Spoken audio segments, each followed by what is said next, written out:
I'll just move the agenda over. I hope you can you hear me at the back? Yeah, you can. That's great. I got my water. Sit back, and thank you very much, Drew. And being a Habs fan, Drew, it's the first time in 50 years that I feel like a Leaf fan, the way they've been playing. Gosh darn, it's so good to see so many folks here today to be at the Mayor's Annual Christmas Luncheon. And thank you to the Chamber of Commerce and to all the executive for being here at this time. I don't need this here. This is a distraction. So before I begin, I'd like to recognize my colleagues that are here today. So if you can wave your hand or stand, but I have Councillor Michael Bano, I have Councillor Ted Brown, Councillor Jane Fogel, Councillor John Hurst, come on in, John, Councillor Bob Ingalls, Councillor Moya Johnson, Councillor Dave Kentner, Councillor Ann Lawler, Councillor Brian Lewis, and Councillor Clark Somerville. Thanks for being here, and I may be biased, but I think we have a pretty good council team that works well together. We have a strong, stable government, and we work collaboratively with our local and regional partners, and they've already been introduced, and I really want to thank the other mayors. We call ourselves the Five Amigos, but we have to recognize Mayor Gord Krantz as the longest serving mayor in Canada. So welcome, Gord.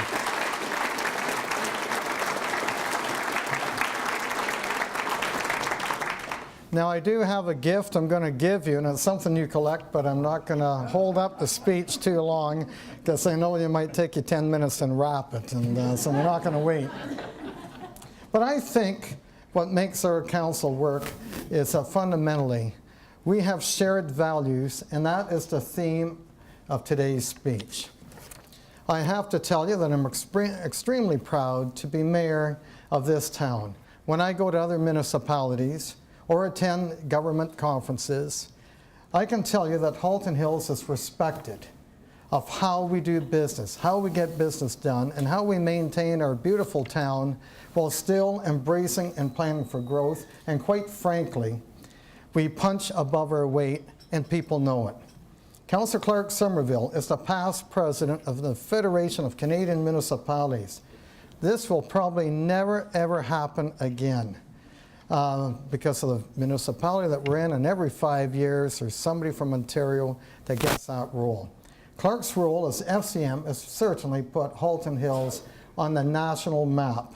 And I want to thank Clark, and thank you for all you've done for all the municipalities across Canada as you took local concerns to the federal government. So thank you very much, Clark.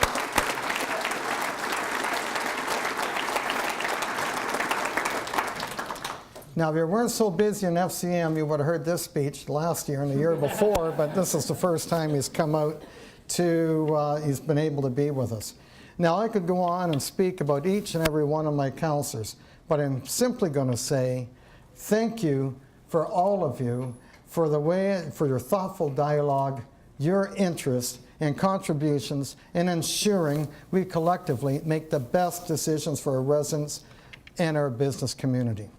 Council makes its decisions on the basis of the work that is done by our talented and professional staff. So I want to give a shout out to the members of the senior management team who are here today. Brent Marshall is our CAO, and we are lucky to have him. Previously, Brent served as the CAO of Halton Region, then he was our fire chief. And then for the last couple of years, Brent has been our CAO.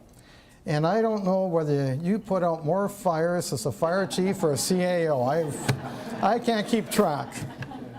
We also have with us from our senior management team, Jane Diamante, if you could wave your hand, Warren Harris, Chris Mills, John Linhart, Fire Chief DeHooge, and Jeff Cannon.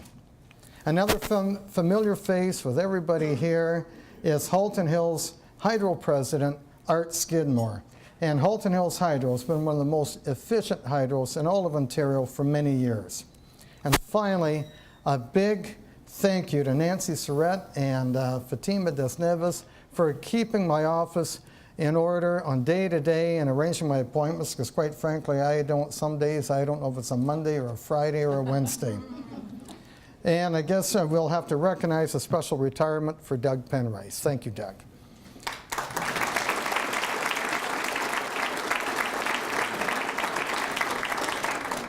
I felt that shared values was an appropriate theme, particularly that this has been a very historic and exciting time in Canada as we celebrate our 150th year. Now, more than ever, I can feel the sense of patriotic pride that we all evoke as Canadians, and fundamental to our nationality is equality, fairness, and respect. The town, like municipalities across Canada, celebrated local achievements this year, but also recognized our national pride by living and working in this great country. Of course, our town, was mentioned earlier, is very special, that we are the most patriotic town in Canada, and 57,000 flags plus weren't wrong for people putting them up. I was proud and that the town had contributed a significant amount of money, along with many sponsors in our town, and there were so many volunteers for such a worthwhile cause. And it's such a wonderful event. And the fact that the Snowbirds, a Canadian icon, recognized the town, and I think many of you saw how thrilled everybody was, and we had so many different locations in the town. It was such a sense of pride. This was an example of a community coming together. And when I was thinking about this talk, it occurred to me that the hallmarks of our community are prosperity, the environment, sustainability, and social well-being.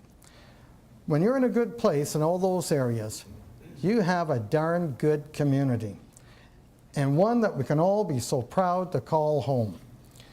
And I'm proud that we're still a small town with big successes and big ambitions. And the secret is out. Money Sense magazine, a national magazine, ranked Halton Hills 24th in all of Canada out of about 42 municipalities. That's pretty good. And we'd also recognize that all our municipal partners in Halton region also did very well. And I'm not going to let Mayor Goldring tell us that he was first or second in all of Canada.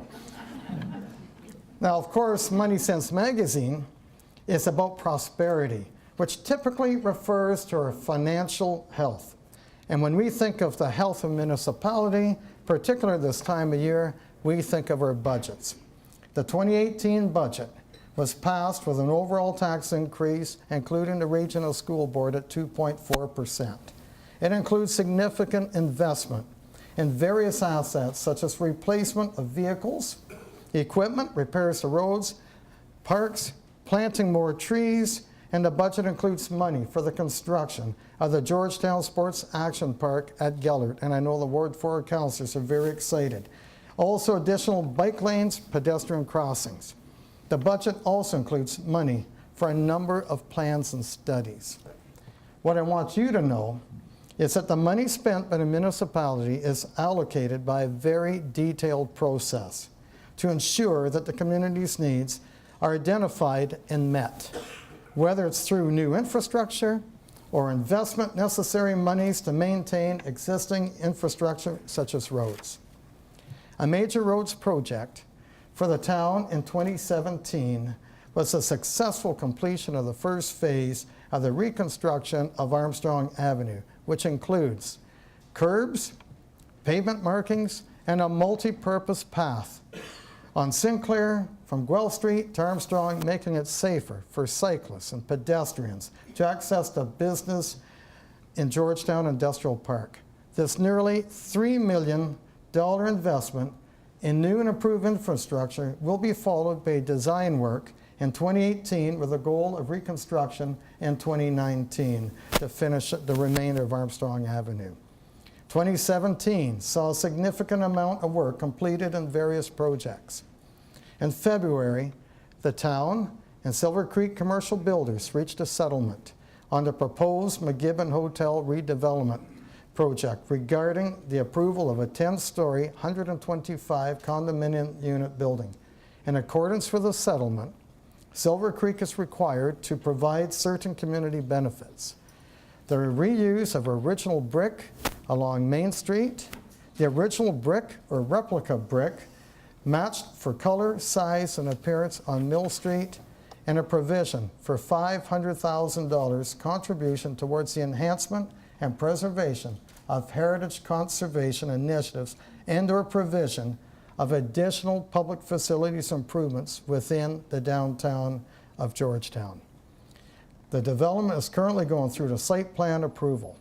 Rockport received, that's the old Holy Cross Church site, it's received plan approval for their 7-story, 154 suite retirement residence located on Maple Avenue, and construction is continuing. As you can see the cranes every day you drive past there.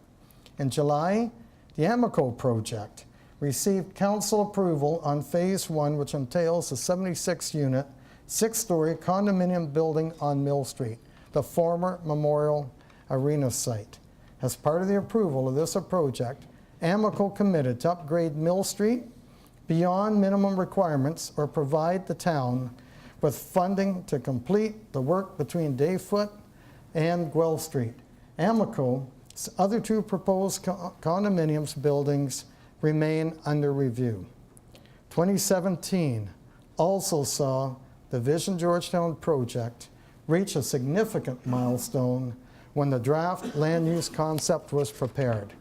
Vision Georgetown is the single most comprehensive planning strategy that this town has ever seen since Georgetown last expanded its urban boundaries in the mid-'80s. This plan lays out the projected residential growth in our town from 2021 to 2031 and is being planned in accordance with the policies of the Places to Grow Act as well as the Halton Regional's official plan. The last few years have been spent completing background studies, primarily environmental studies, to inform the land use concept. We took this concept out to the public through an open public open house, and we're pleased that well over 100 residents showed up and provided all of their comments. The next steps include more detailed studies on transportation, urban design, and servicing. The Vision Georgetown project, which is chaired by Councillor Moya Johnson, is also posted on the town's new online engagement platform called Let's Talk Halton Hills, and you can go on our site anytime. Now that platform is part of the town's larger public engagement strategy, which included the creation of the Mayor's Task Force on Public Engagement, another significant milestone for the town.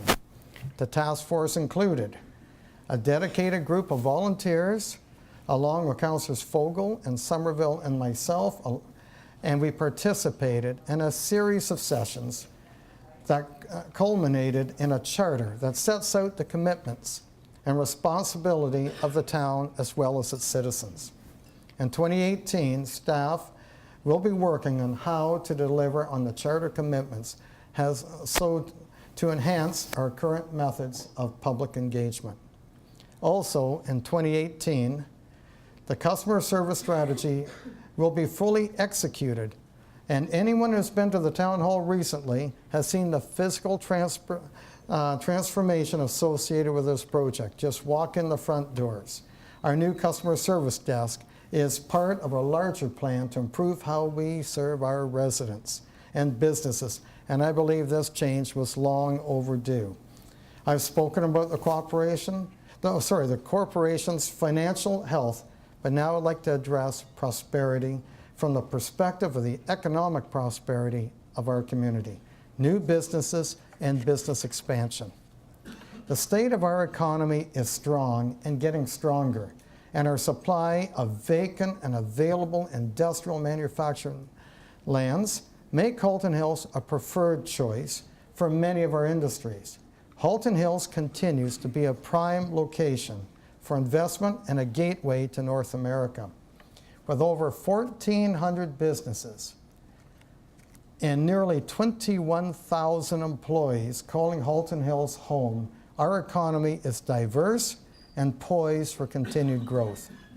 The Halton Hills Premier Gateway is a prime business investment location. It is offers strategically located and serviced lands with easy access to major networks and markets.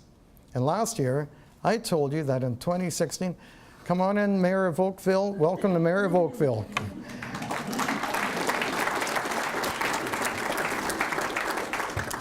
We've got a full set. Well, this just gives me a chance to have a glass of water. Thank you very much, Rob, for coming here. So last year, I told you that 2016 was a record year with construction with over 2 million square feet of industrial buildings being built. And while 2017 was a wee bit slower, many of the new buildings welcomed new businesses and employees to Halton Hills. Geno's Pizzas moved their head office from Cambridge, and they're in a 40,000 square foot building located on Brown Ridge. And then this past summer, Bradford White opened their 75,000 square foot head office. They came in from Mississauga to Halton Hills. So with this recent investment, the town has seen almost 3 million square feet of new buildings in the Premier Gateway in the last 20 months, a significant contribution to the economic prosperity of Halton Hills, providing numerous employment opportunities for our residents. Toronto Premium Outlets continues to attract large crowds of shoppers to the Gateway. The nearly completed 1,700 space parking garage will facilitate the expansion of the outlets by 150,000 square feet, making more choices for our consumers.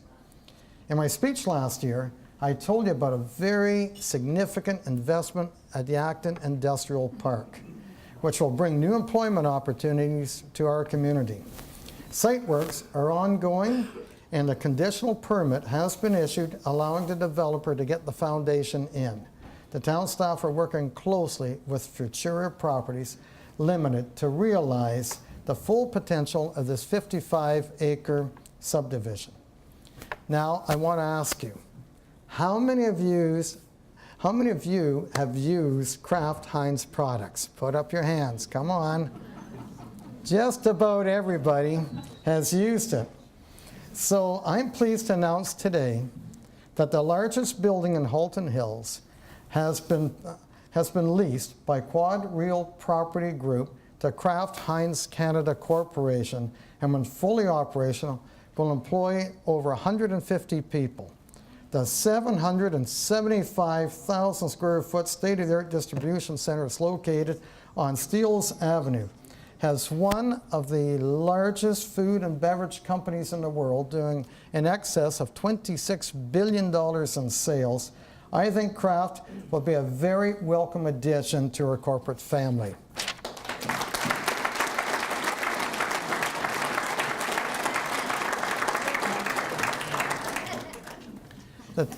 The town has a number of studies and projects underway, including a truck strategy.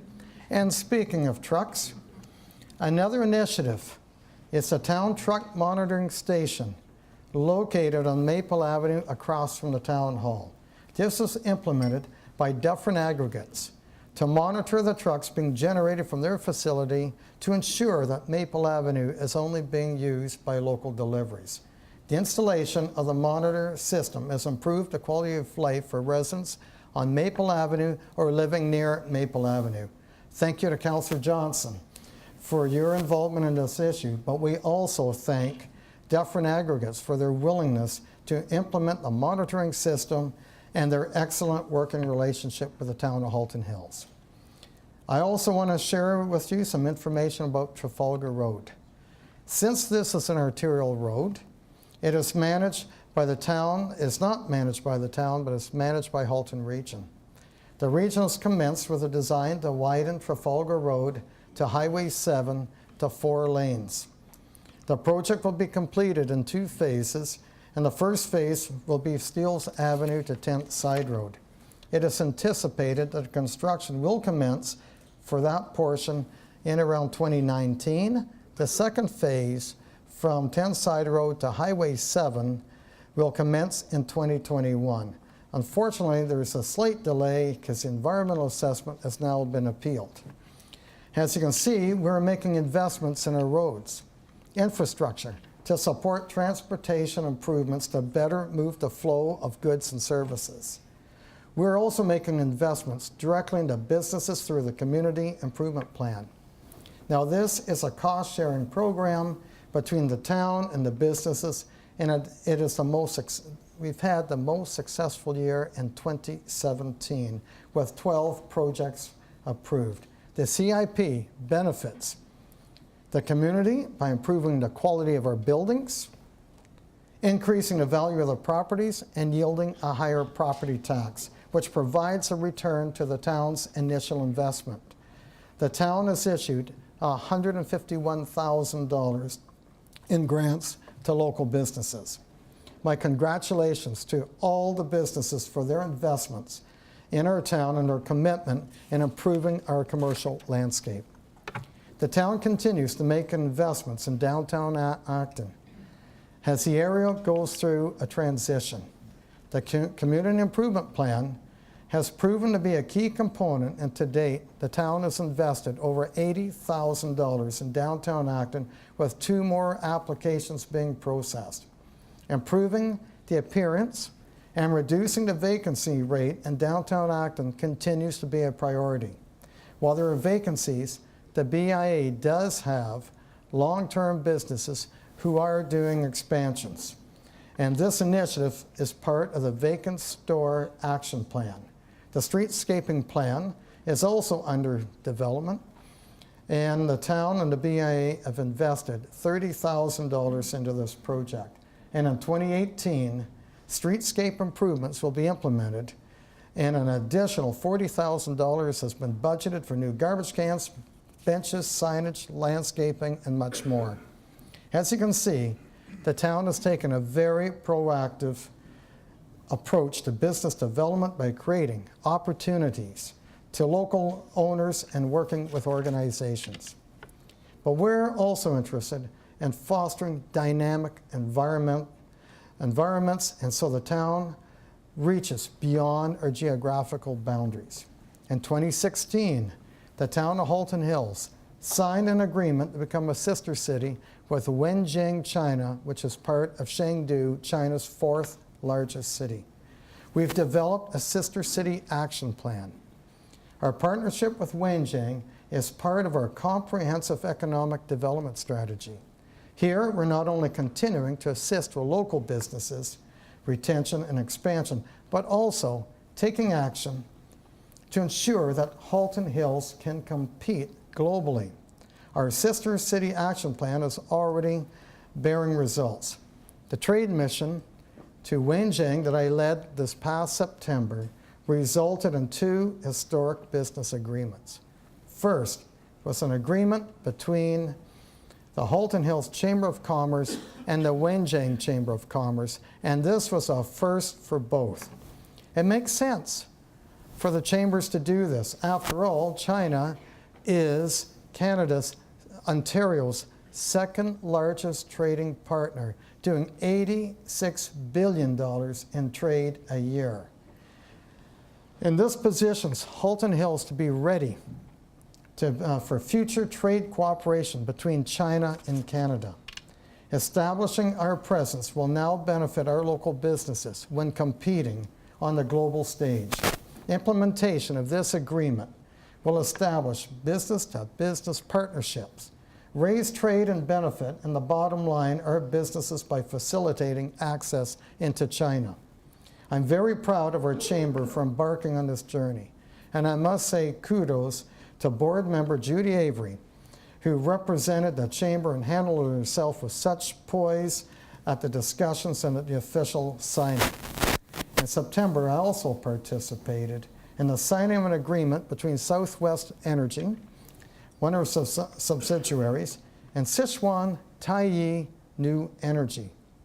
Now, Taiyi New Energy is a leader in sustainable technology and registered on the Chinese stock market. They currently hold 40 patents in intelligent lighting solutions with a focus on solar, thermal powered products. The MOU and SWE was predicated on installing an intelligent prototype solar lighting system at the town hall. And this supports Ty's desire to enter into the Canadian market. This is a terrific opportunity for Southwest Energy. The project aligns with the federal government regulations, mandate for sustainable energy solutions, and positions them as partners with Tye who hopes to expand their operation here. The demonstration project will be in the town hall parking lot, and Southwest Energy will be providing the support and evaluation of the technology as it is tested through all of our seasons, which is very different from the Chinese. Their winters are a little different in Wenjing than what ours are. Another key milestone in the sister city relationship was a recently held one-week Wenjing festival and the hosting of over 40 delegates from Wenjing, China. Cultural relationships are very integral part of fostering a business relationships. All the festival events were sold out, and an estimated over 1,200 Halton Hills residents participated. The festival was also a backdrop to another signing of an agreement between Ethel Gardner Primary School and a school in Wenjing, another primary school, further strengthening the relationship between our communities. Building on this theme, last month we held an extremely successful, once again, sold-out event, Doing Business in China Forum. And we partner with our Mayor, Rob Burton from Oakville, as well as with Gary Carr of Halton Region. Earlier this year, the town was able to secure $10,000 funding from the Government of Canada to assist in developing initiatives to spur foreign development, direct investment. This money is being used to launch an interactive website to encourage foreign direct investment flow between Halton Hills and Wenjing, China, as well as other international markets. The initiative supports the local economic developments and Halton Hills global competitiveness. We expect to launch the website very soon. Closer to home, I was thrilled to hear that the town had received a $175,000 grant from the Federation of Canadian Municipalities for their Climate Innovation Program. This investment validates the town's direction and initiative, environmental sustainability, and will be used to develop a scenario-based climate change adaptation plan, which is Council's priorities in the term 2014 and 2018. I'm very proud of the town's work on sustainability, and our reputation in this field is rapidly spreading. I had the pleasure of being invited to Chicago at the request of Mayor Rahm Emanuel. The invitation came in recognition of the town's commitment to fight against climate change and taking action to reduce emissions. I will say the mayor of Chicago, him and I, we see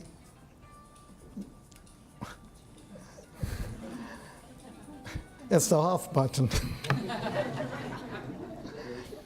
I will say that the mayor of Chicago and I, we do see eye to eye.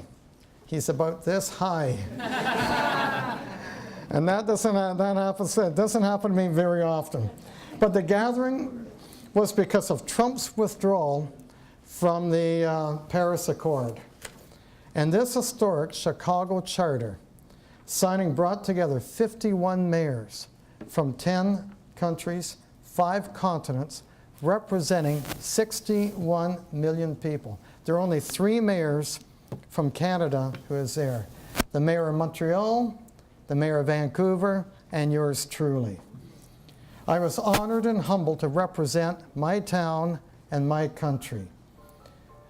We do punch above our weight, as I said before.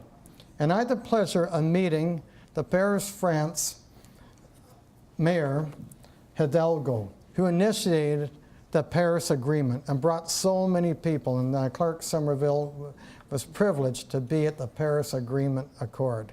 And so many people said, Canada is back. We're so glad you're in. So in my conversation with her, and she speaks 5 languages, the mayor of Hidalgo said to me, if we don't deal with climate change, and if it's not urgent, there's not a planet B. So we all have to do, and that resonates with me. There's no planet B. I also heard an inspiring speech from Barack Obama, and I was only about 10 meters from him as he delivered his speech, and you have no idea how exciting it was to see him get up there and speak. I know you're excited to hear me speak, but you should hear Barack Obama. He was tremendous, and he delivered a speech congratulating the mayors from around the world that was at this Chicago charter.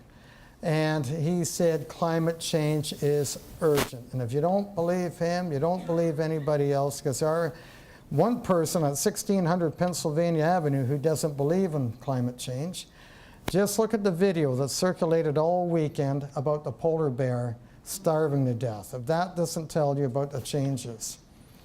You have no idea the sense of pride I felt when my name was called, the town of Halton Hills, Canada, to walk on stage, and there was the mayor of Chicago, the mayor of Paris, and to sign this charter, and about 500 people in the audience of all different observers clapping. It just gave me a tingle. I didn't know if I could sign my name. It was, and it really was. It was really, and then also I gave a speech later on that day to the Metropolitan Planning Council on our actions on the environment. And I can say that we're ahead of many in Ontario. We're ahead of many of the American and other countries, Mexico, etc. I was also the only Canadian in the room at times, and some of my American colleagues were teasing me, calling me Mayor of Canada. And I really think it was because of these sexy new Canadian socks I bought for the event. You can't see them at the back, but now, I can't talk about sustainability without calling out Councillor Fogel and her amazing Bike Challenge initiative. For the 5th year in a row, local cyclists have successfully met the Halton Hills Bike Challenge and raised $45,000 thanks to our wonderful sponsors for our great Georgetown Hospital. 2,174 registered participants, and they completed this epic task of cycling from all the paved roads in Canada, from Whitehorse, Yukon to St. John's, Newfoundland. So congratulations, Councillor, and I'm sure you're pleased.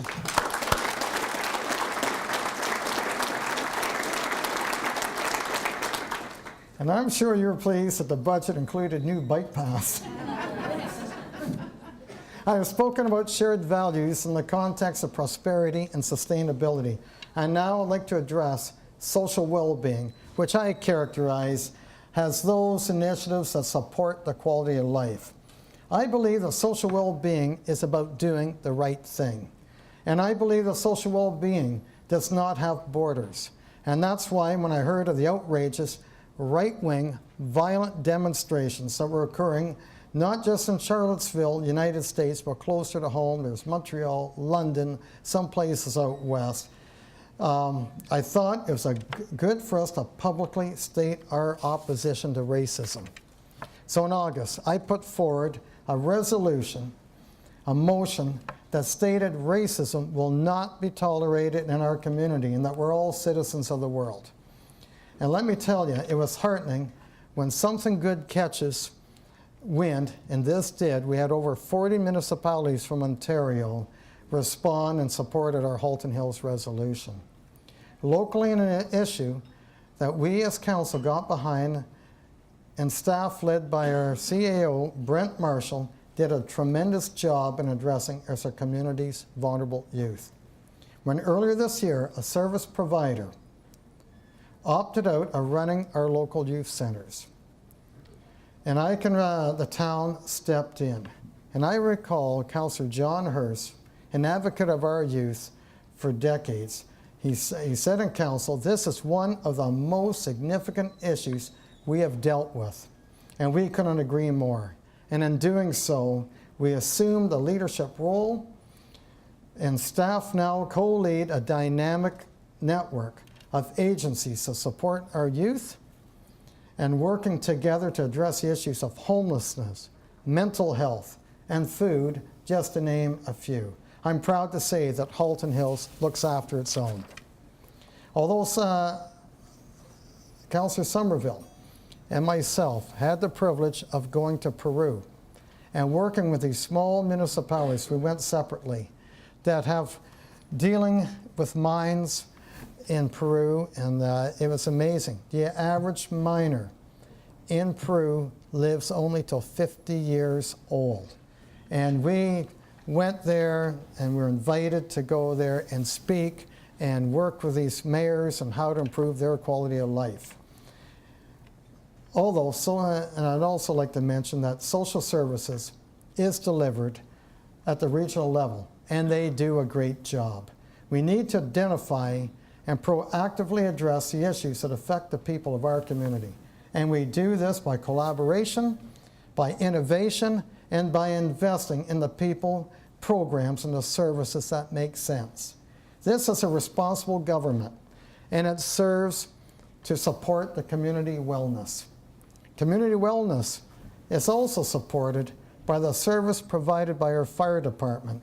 And right up to a couple weeks ago, our fire department answered close to 900 calls, attended 96 education events, and our firefighters also installed 238 child car seats, a free service to provide to our community to make sure our young are healthy. Community wellness is also characterized by our thriving library system, a place where the imagination can run and learning takes so many forms. Did you know that our libraries are averaging close to 25,000 visits a month in Acton and Georgetown? So, well, I'd like to thank you for the time you've given me, and I hope that somewhere in my talk you have found relevance, whether it's an interest in connecting with the town, or tap into our resources, fostering a local initiative, expanding in the overseas market, or just mixing and talking with your peers. Wherever your interest may lie, I know that there's a commonality amongst all of us, and the values we share as residents and as Canadians. We share our values here in Halton Hills, and we should be so proud of what we have. Well, this has been my 15th time I've shared my thoughts and updates of the Chamber of Commerce through this venue. And by the end of this term, in October 2018, I will have served this community as a councillor and regional councillor for 7,660 days. And I have been mayor for an additional 5,470 days. I'd like to think that I have been bold as mayor, and I can remember the late Mike O'Leary used to say, used to sit in my office, well, you can't sit in your office like Elmer Fuddpucker with a hayseed in your mouth waiting for somebody to call you to cut a ribbon. And I've tried, and I still remember Mike to this day. So 2018 will be an election, and this is the first time that I'm in a crossroads, and I'm not going to make any decision at this time because I've been asked daily, weekly, what are my plans? Well, my plans are never told until about the spring. So don't bug me, I won't bug you. Don't call me, I won't call you. But I will say that it's not a given that I'm going to put my name forward. I just want you to know that. So I would like to thank, and I like to thank my wife Josie for the support that she's given me over these years.